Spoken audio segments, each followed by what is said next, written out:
traditional conservative who understands the roots of the Republican Party, but yet he's able to make that connection with the younger generation. And I think he's just what the Republican Party needs at this time. He's a father, he's a husband, he's a businessman, and he has the insight and the knowledge to go there and make things right.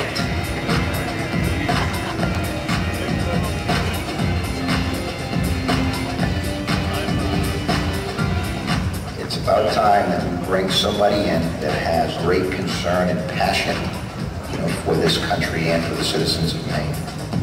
He is not a career politician, and I like that. He's genuine, he's real. Do your thing.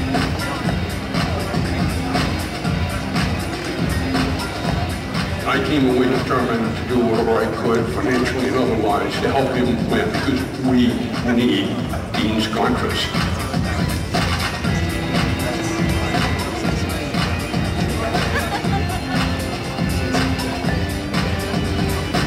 Veteran. I'm a senior. I'm a mother of 4 kids. I'm a business owner. I'm pro-life. I'm a Republican, and I'm voting for Dean Scontras.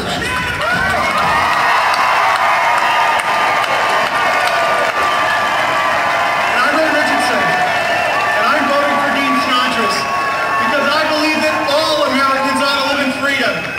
And regardless of their walk of life, we ought to be able to self-determine our destiny instead of having it dictated to us. Dean Scontras understands that we must be strong militarily so that we can keep this nation secure and safe so we can preserve our freedoms. Dean understands we must be strong domestically. Our economy must be vibrant so that every adult can have a job, go to work hard, be prosperous, and support their families. And more importantly, Dean Scontras knows that a great people and a great nation are defined by its principles, by the things that matter most, by the values we hold most dear, traditional American values that are grounded in our faith. I promise you, when Dean Scontras goes to Washington, D.C., he will stand firmly on those principles and be a part of the solution.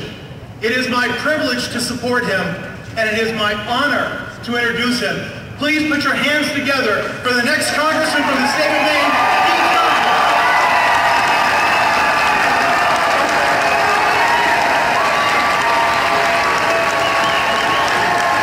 Thank you so much.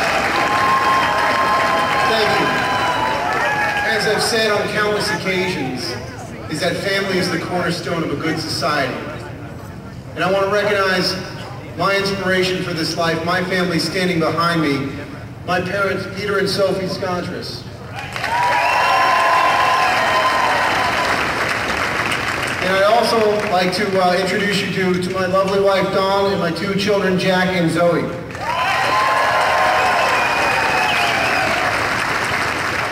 So when you walk into the Scontras house in Elliott, Maine, there's a sign that reads, "Home is where your story begins."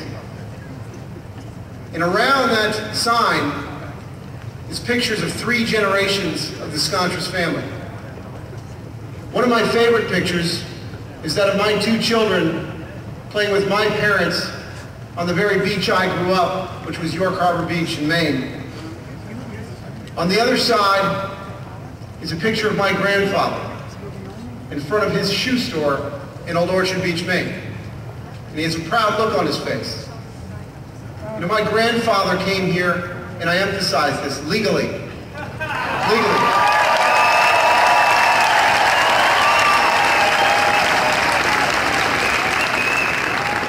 And he didn't come to change a country, but he came to be changed by a country.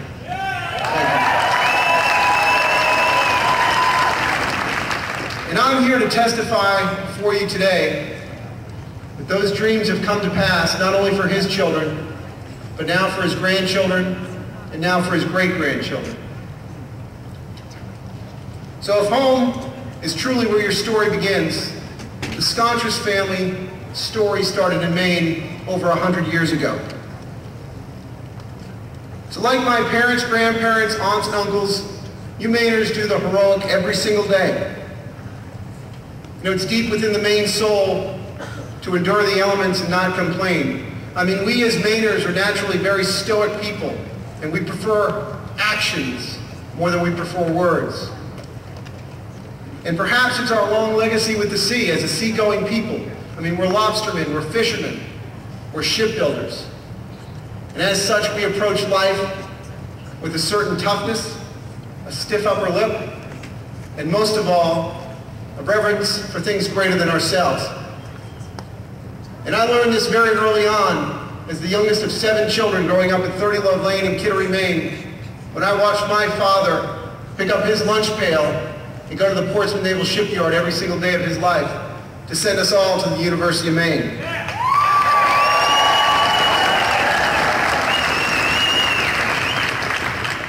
And I saw this past January on one of the coldest nights of the year when I was touring Bath Ironworks. And I looked high in the sky and there was an individual sole welder up there welding in that frigid cold air. And I said, that's the hard work ethic of Maine. I was speaking about the greatest generation in Thomaston when a woman came up to me and said, Dean, my uncle used to tell us stories about how he used to stand outside factory gates, too proud to take a dime from the state, but instead wanting to work. You know, as Mainers, we are a stoic bunch. The Maine I grew up in cherished hard work. We cherished rugged individualism.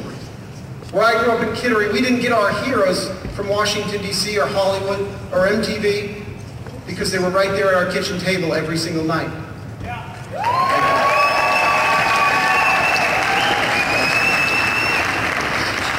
So Maine inherently, naturally, and almost by necessity is a conservative state.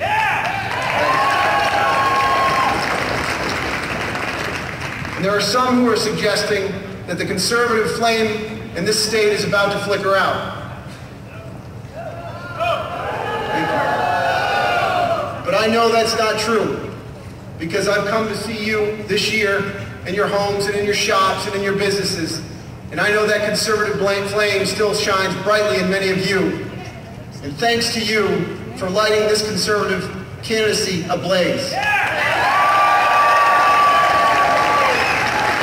However, our conservative voices are in jeopardy of being drowned out by the indignant activists and the proud and sometimes professional protester.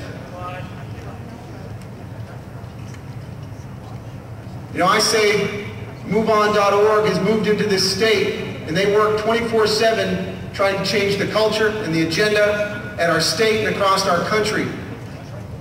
They're well connected, they're well funded, and they're well organized. And many people in face of this political foe are saying we should moderate our positions. Well, guess what? We've been here as a country before. In the 1960s, after the turbulent times in the 1960s, and after the political misgivings of the early 1970s, a lot of people were saying, you know, the conservative movement's over. And we got to moderate our positions to win elections. Does it sound familiar? Well, guess what? Ronald Reagan stood up and he said, no. If you want to win elections, don't fly a banner of pale pastels. Fly one of bold colors.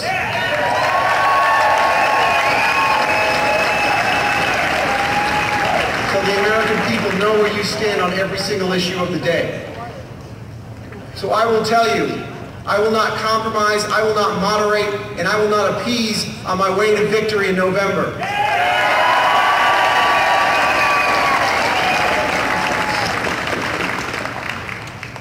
Instead, I will speak boldly.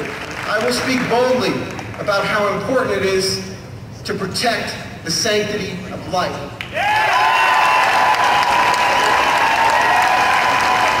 I will speak boldly about the immorality that is our high taxes, about the immorality that is excessive government spending, and about the continued failures of the social welfare state. On June 10th, when you go into that voting booth, you ask yourself, what would Ronald Reagan do? Would he vote in pale pastels? No, he wouldn't. He would vote in bold colors. So on June 10th, go vote for a true conservative and vote for Dean Scontras. Thank you so much.